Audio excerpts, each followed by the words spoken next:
J'entends déjà les commentaires médiatiques sur ce discours.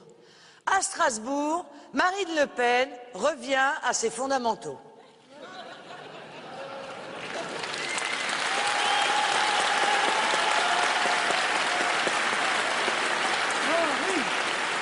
Avec le retour aux fondamentaux pour le Front National, le meeting dominical de Marine Le Pen. La candidate du Front National a choisi Strasbourg pour revenir à ses fondamentaux. Oui, vous verrez, on dira que je retourne à mes fondamentaux parce que j'évoque les sujets qui intéressent les Français et que les autres candidats désertent.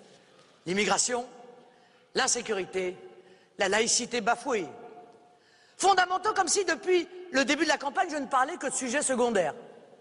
Comme si le seul sujet sur lequel nous étions légitimes à nous exprimer était celui de l'immigration. Mais non, tous les sujets que j'aborde sont des sujets fondamentaux. Tous les tabous que je brise au fil de mes discours sont des sujets fondamentaux. Je parle simplement de tout. J'ose aborder tous les sujets, même ceux qui fâchent nos élites. Alors je vais encore choquer les belles âmes, hein, s'il y en a quelques-unes dans la salle. Les bobos, bouchez-vous les oreilles. Parce que je vais faire un constat que chacun fait au quotidien. Et il n'est pas sans rapport avec ce que je viens de vous dire. Si l'insécurité progresse, c'est que l'immigration monte.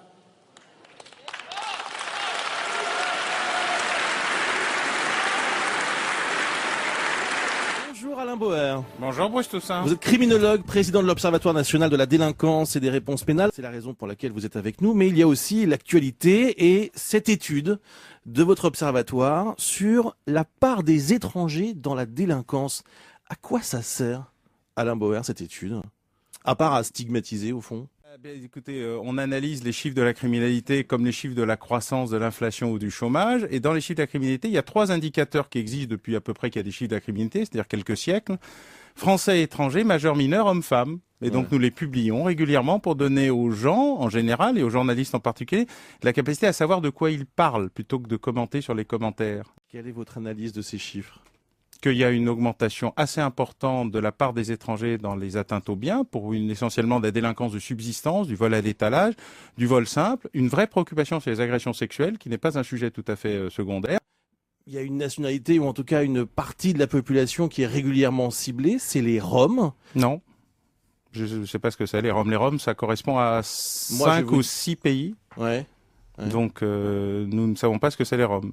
Je sais ce que c'est que des Roumains, des Yougoslaves, des Bulgares, allons-y par pays, des Marocains. Est-ce que les Roumains sont... les Roumains sont surreprésentés, suivis des Algériens, des Marocains, des populations de l'ex-Yougoslavie, puisqu'un certain nombre d'entre eux ont des passeports qui n'ont pas été remis à jour, et enfin des Tunisiens liés à l'exode dû à la période d'agitation de l'année dernière, notamment. Si l'insécurité se généralise, c'est que l'immigration est hors contrôle. Si l'insécurité frappe fort, c'est que l'immigration est encouragée, qu'elle est voulue. Je vais choquer, oui, les belles âmes et les bobos. Mais je le dis et je le redis. Le lien entre insécurité et immigration est évident. Et il est prouvé. Christophe Soulez, bonsoir. Alors si j'ai bien compris l'étude que vous rendez publique aujourd'hui, de plus en plus de délits sont commis par des étrangers, c'est ça? Non, c'est certains délits, effectivement, pour lesquels il y a un nombre d'étrangers de plus en plus important interpellés par les services de police et les unités de gendarmerie, et notamment et surtout certains types de vols. Alors attendez, parce que les chiffres, c'est incroyable quand même. Pour les cambriolages, plus 79%. Pour les vols pour les particuliers, plus 105%. Pour les vols à l'étalage, plus 39%. C'est pas tout à fait rien. Depuis 3 ans, effectivement, on constate que le nombre d'étrangers mis en cause par les services de police et les unités de gendarmerie augmente de façon assez importante pour ces 3 types d'infractions, sachant qu'ils demeurent quand même minoritaires au sein de la population des personnes interpellées. Encore heureux. Oui, mais c'est important de le dire. C'est-à-dire aujourd'hui, on a quand même les étrangers mis en cause pour des atteintes aux biens ne représentent que 17% de l'ensemble des personnes qui sont aujourd'hui mises en cause par les services de police. Oui, mais enfin, quand on ramène globalement, en gros, on va pas pinailler sur les chiffres, mais il y a à peu près 6% d'étrangers dans la population globale en France, un peu moins de 6%, et ces mêmes étrangers sont responsables de 12% des délits, 12% des crimes, c'est-à-dire 2 fois plus Oui, quand sauf même. qu'on peut pas dire ça parce qu'on ne connaît pas véritablement en fait la population étrangère sur le territoire national, puisque le chiffre que vous donnez c'est la population légale, des étrangers en situation régulière, or qu'on a des étrangers qui sont en situation irrégulière, donc on ne connaît pas le chiffre, et il y a des étrangers qui viennent aussi de leur pays pour éventuellement commettre des méfaits en France et qui retournent chez eux. Donc la comparaison entre les deux chiffres est pas possible, car heureusement... Elle n'est pas possible. Bien sûr, vous le faites à longueur de colonne. Là, vous avez des prudences parce que c'est difficile à dire aussi brutalement pas que du ça. tout. Non. J'imagine les bien-pensants, nos belles âmes, qui vont vous traiter de xénophobe au mieux, de raciste au pire, parce que vous montrez du doigt un certain nombre de gens, de fait. Oui, mais nous on part du principe déjà qu'il faut mieux dire les choses. Ah mais vous avez raison, c'est pas moi qui plutôt vous que le de dis, les cacher. j'imagine Voilà. les hurlements demain matin Si dans la on cache presse. les choses, c'est là qu'on crée et qu'on entretient généralement les fantasmes. Marine Le Pen, comme son père, se plaint d'être sous-représentée dans les médias.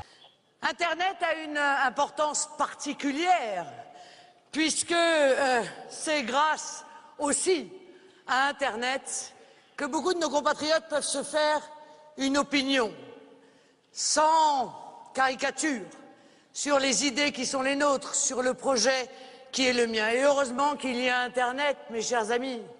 Lorsque l'on voit les temps de parole qui ont été accordés du 1er au 27 janvier dans les journaux et les magazines des chaînes de télévision généralistes et d'information continue aux différents candidats. Hollande, 58 heures et 20 minutes. Sarkozy, 55 heures et 36 minutes. Bayrou, 13 heures et 25 minutes. Et Marine Le Pen, 11 heures et 30 minutes. Voilà. Alors, vous voyez, mes amis, qu'il est évident que si nous comptons sur la soi-disant équité qui devrait être pourtant celle, et notamment du service public, eh bien, nous aurons le plus grand mal à aller à la rencontre de tous nos compatriotes. Voilà donc un petit peu la manière dont nous sommes obligés de nous battre.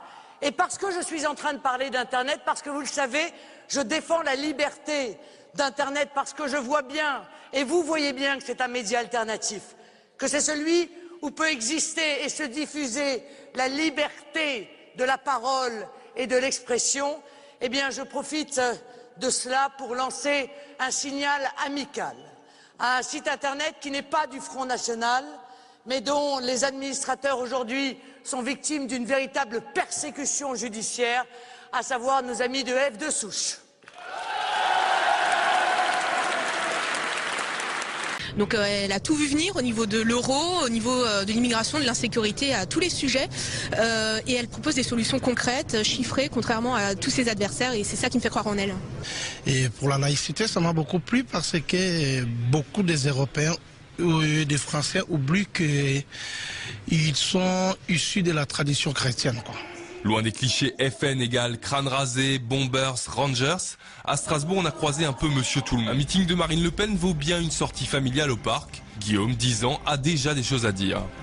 J'étais dans une école publique à Ribeauvillé, c'était...